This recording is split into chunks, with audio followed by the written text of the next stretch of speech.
ఎక్కడ కళాకారులు గౌరవించబడతారో సన్మానించబడతారో ఆ రాజ్యం సుభిక్షంగా ఉంటుంది, చల్లగా ఉంటుంది అన్నది మన పెద్దలు చెప్పిన మాట. ఈ రోజున ఈ పౌర సన్మాన సభ చూస్తుంటే, ఇంతమంది వేల మంది తరలి వచ్చేటువంటి సభ చూస్తుంటే, ఇంత పద్మ పురస్కారాలతో ఇంతమంది కళాకారులకు గొప్ప వ్యక్తులకు ఇక్కడ సన్మానం జరుగుతుంటే నాకు అది అక్షర సత్యం అనిపిస్తుంది. అలాగా అది గుర్తుకొచ్చేలాగా ఉన్నటువంటి ఈనాటి ఈ సభ తెలంగాణ రాష్ట్ర ప్రభుత్వం పద్మ అవార్డు గ్రహీతలకు ఇలా గౌరవిస్తున్న ఈ సభలో ముఖ్య అతిథిగా విచ్చేసినటువంటి మా మిత్రులు గౌరవనీయులు శ్రీ రేవంత్ రెడ్డి గారికి,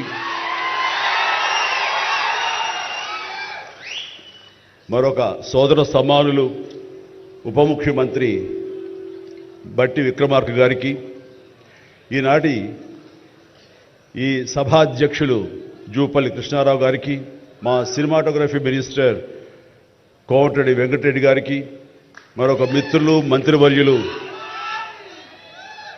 పొంగులేటి సుధాకర్ గారికి, శ్రీనివాస్ గారికి, ఇక ఇతర పెద్దలకు, అలాగే సిఎస్ చీఫ్ సెక్రటరీ శాంతకుమార్ గారికి, ఇతర అధికారులకు, ముఖ్యంగా ఈ సభ ఇంత నిండుదనంగా ఇంత హుందాగా ఉంది అంటే కారణం తెలుగుదనానికి, తెలుగు వేష భాషలకి హుందాతనం తీసుకొచ్చి తెలుగుదనానికి నిలువెత్తు నిదర్శనంగా నిలబడి ఉండేటటువంటి గొప్పవారు, మేము ఆరాధించేవాళ్ళు మన మాజీ ఉపరాష్ట్రపతి శ్రీ వెంకయ్య నాయుడు గారికి, ఇక్కడ విచ్చేసేటువంటి ఆహ్వానితులకు, కళాభిమానులకు, సినీ అభిమానులకు, నా అభిమానులకు అందరికీ హృదయపూర్వక నమస్కారాలు తెలియజేసుకుంటాను.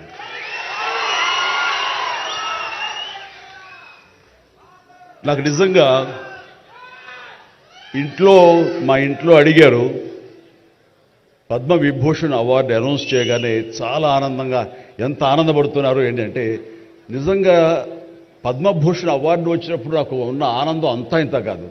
కానీ ఇన్నేళ్ల తర్వాత ఇప్పుడు ఈ పద్మ విభూషణ్ అవార్డు వచ్చినప్పుడు నిజంగా అంత ఉత్సాహం లేదు. ఏదో వచ్చింది, సంతోషం, గౌరవంగా స్వీకరించాలి, ఎంత ప్రజాభిమానం అని అనుకుంటూ ఉన్నాను. కానీ ఆ తర్వాత తరలి వచ్చేటువంటి వివిధ ప్రాంతాల నుంచి మనుషులు కానివ్వండి, వ్యక్తులు, అభిమానులు, సినిమా పరిశ్రమ నుంచి కానివ్వండి, రకరకాల అసోసియేషన్స్ కానివ్వండి, అలా ఎంతోమంది రాజకీయ ప్రబుద్ధులు కానివ్వండి, అందరూ గత వారం రోజులుగా ఎడతెరిపి లేకుండా వాళ్ళు ప్రశంసలు కురిపిస్తున్నారంటే ఆ ఆనందం ద్విగుణీకృతమైంది. ఎంతో ఉద్వేగానికి, ఎంతో ఇదిగా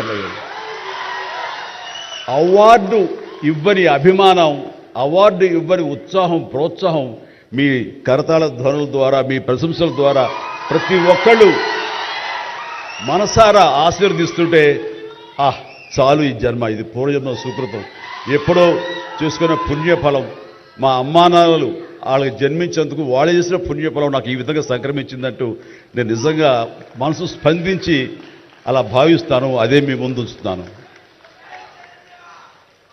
ఇక నాకు తెలిసి ప్రప్రథమంగా అవార్డులు అనౌన్స్ చేసిన వెంటనే ఒక ప్రభుత్వం స్పందించి వారికి ఈ రకంగా సన్మానం చెయ్యాలి అనే భావం రావటం అన్నది బహుశా ఎప్పుడు జరగలేదు. ఇదే మొట్టమొదటిసారి జరిగింది. దానికి ప్రధానమైన కారణం యువకులు, డైనమిక్ లీడర్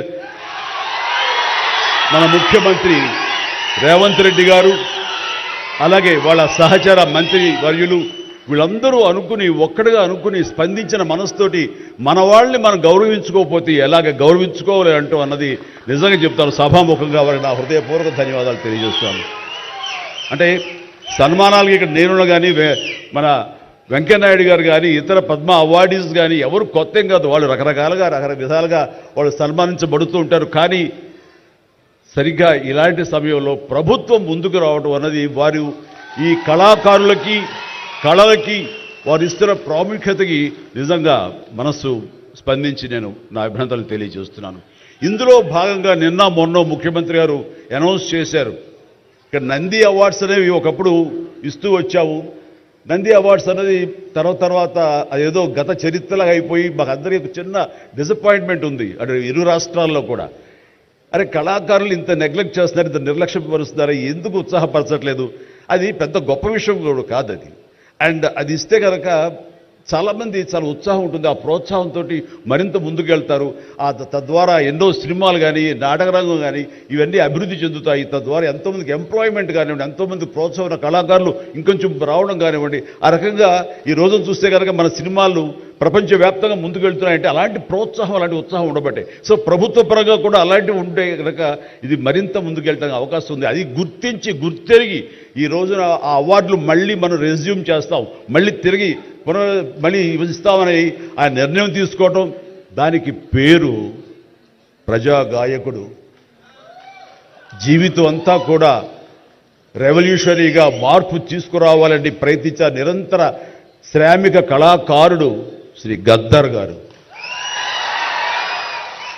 గద్దర్ గారి పేరున అవార్డులు ఇవ్వటం అన్నది ఎంతో సముచితం, ఎంతో ఆనందం, ఎంతో ముదాహం.